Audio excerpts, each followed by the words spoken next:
अब बहुत से लोगों का ये प्रश्न होता है कि हम जब गुरुओं से भेंट करें, जब हम गुरुओं के दर्शन करने के लिए जाएं, तब हम उनसे क्या बात करें। बहुत से लोग पूछते हैं कि गुरु के पास जाकर हमें क्या बात करनी चाहिए, हमें समझ ही नहीं आता। हम घर से सोचकर तो जाते हैं कि गुरु के जब दर्शन होंगे तब हम उनसे ये बात करेंगे, लेकिन जैसे ही गुरु के दर्शन होते हैं हम सब कुछ भूल जाते हैं, क्या सोच कर आए थे।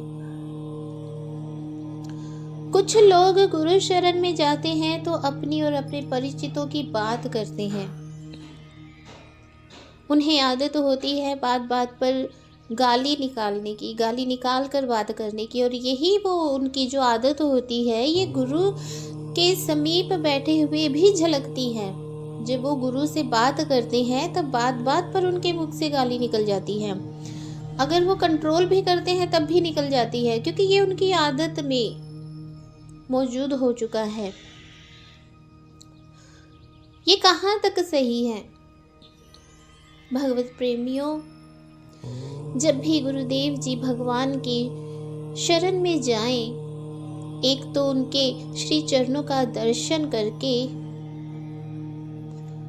पुनः दर्शन अवश्य करें, क्योंकि जब आप गुरुदेव जी भगवान के श्री चरणों का दर्शन करते हैं, उनके चरण वंदना जब आप करते हैं, उसके बाद आपका ध्यान उनके मुख पर रहता है, उनके श्री चरणों की तरफ आपका ध्यान नहीं जाता। तो सर्वप्रथम तो आपका यही कर्तव्य होना चाहिए कि जब आप गुरुदेव जी भगवान के श्री चरणों का दर्शन करें, तब जितनी देर आप उनके समीप बैठे हुए हैं, उनके सानिध्य में बैठे हुए हैं, तब बार बार उनके चरण कमलों का दर्शन अवश्य करें। दूसरा, गुरुदेव जी भगवान को कुछ बताने की आवश्यकता ही नहीं है। वो जो बताएं उसे सुनो, उसे सुनने के बाद उसे भूलो नहीं, उसका मनन करो, चिंतन करो, ध्यान करो। और आपको अगर कोई परिचित मिलता है, कोई संगी साथी मिलता है, कोई सगा संबंधी मिलता है, तो उसके साथ भी अपने गुरु के द्वारा बताई हुई उन बातों का आपको अवश्य ही मनन करना चाहिए, उनसे वो बातें बतानी चाहिए, उन बातों का आदान प्रदान करना चाहिए। अगर आप गुरु भाई भी हैं तो एक दूसरे के साथ आप उन बातों का आदान प्रदान करें। अगर आप गुरु भाई नहीं हैं फिर भी आप अन्य लोगों को भी बताएं कि आप जब अपने गुरु के शरण में जाते हैं तब आपके गुरु किस प्रकार से आपके मन को, आपकी आत्मा को, आपके वाणी को पवित्र करते हैं, किस प्रकार से आपके विचारों को पवित्र करते हैं। बात बात पर गाली देने की आदत को सुधारो। आप जब अपने सगे संबंधी या किसी रिश्ते नातेदार से आप जब बात करते हैं तो आपके मुख से अप्रिय वाणी निकलती है, गाली निकल जाती है, क्योंकि आपकी आदत में ये शामिल हो चुका है। तो इस आदत को बदलना चाहिए। जितना ज़्यादा हो सके कम बोलिए, जितना हो कम बोलो। गुरुदेव भगवान के आगे गाली गलौज करके बात करने की आदत को बदलो, ताकि गुरुदेव भगवान के आगे आप जब बात करें तो गलती से भी आपके मुख से कोई गाली ना निकल जाए, कोई अप्रिय वचन, कोई अप्रिय वाणी, कोई अप्रिय शब्द ना निकल जाए। इन बातों का आपको हमेशा ध्यान रखना चाहिए, क्योंकि जो बुरा कार्य, गाली देना भी एक बुरा कार्य है, और जो बुरा कार्य आप गुरु की दृष्टि से दूर रहकर कर रहे हैं उसका तो आपको पाप लगता ही है और दंड मिलता ही है।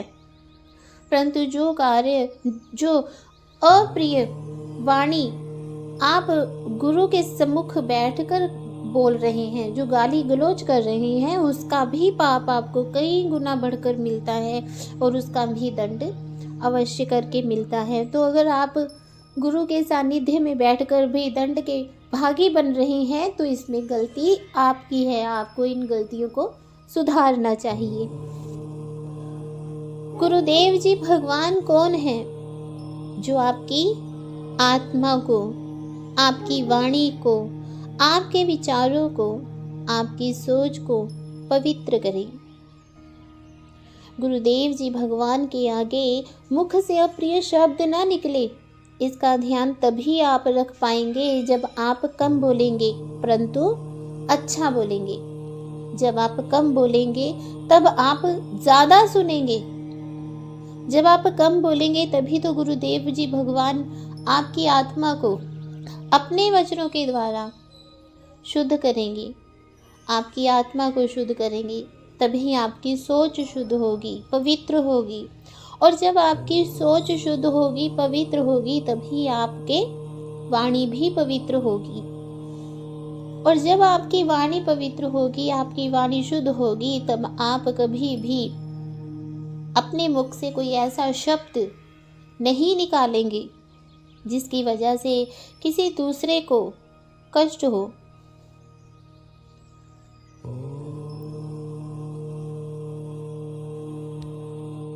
जब भी गुरुदेव जी भगवान के दर्शन करने हेतु जाएं तो उनसे प्रश्न करें। ऐसे प्रश्न करें जिससे आपके हृदय में, आपके मन में परमात्मा के प्रति प्रेम बढ़े, परमात्मा को जानने की, परमात्मा को पाने की तड़प बढ़े। और जब आपके अंदर ये तड़प बढ़नी आरंभ होगी तब आपको जीवन जीने का असली आनंद प्राप्त होगा। अरे घर में सुख नहीं है, घर में दरिद्रता है, घर में बीमारी है, कलह है, इन बातों की चर्चा लेकर अगर आप अपने गुरुदेव जी भगवान के समीप बैठेंगे, उनके सानिध्य में बैठेंगे, तो परमात्मा तक आपकी आत्मा कैसे पहुंचेगी? परमात्मा तक आपकी आत्मा तभी पहुंचेगी जब आप अपने हृदय में भगवत प्रेम को बढ़ाएंगे, जब आप अपने हृदय में गोविंद के प्रति प्रेम की तड़प को बढ़ाएंगे। और उस तड़प को दूर करने के लिए आप प्रयास करेंगे, भक्ति करेंगे, तभी आपकी आत्मा परमात्मा तक पहुंच पाएगी। गुरु शरण में जब कोई व्यक्ति जाता है तो वो ये सोच कर नहीं जाता कि गुरु दीक्षा नामक खेल हो रहा है। आप ये तो नहीं सोच कर जाते कि गुरु दीक्षा नाम का खेल हो रहा है तो चलो हम भी खेल लेंगे। आप ये सोच कर नहीं जाते।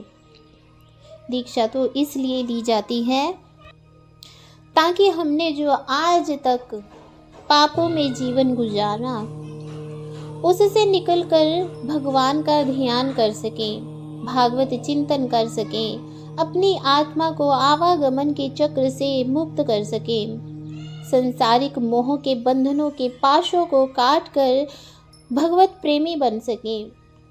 तभी आपका जीवन सफल होगा। और यही उद्देश्य पूर्ण करने के लिए गुरु दीक्षा ली जाती है। गुरु शरण में जाकर भी यदि आप संसारिक बातों को, घरेलू उलझनों को लेकर बैठ जाएंगे तो आप गुरु से वो ज्ञान अमृत प्राप्त नहीं कर पाएंगे जिस ज्ञान अमृत के घड़े गुरुदेव जी महाराज ने अपने पास सजा कर भर कर रखे हुए हैं। ये ज्ञान अमृत गुरुदेव जी भगवान ने अपने शिष्यों के लिए ही तो भर कर रखे हुए हैं ये घड़े।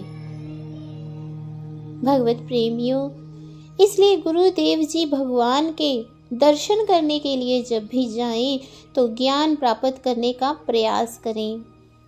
ये ज्ञान ही आपको भव से पार करने में सामर्थ्य है।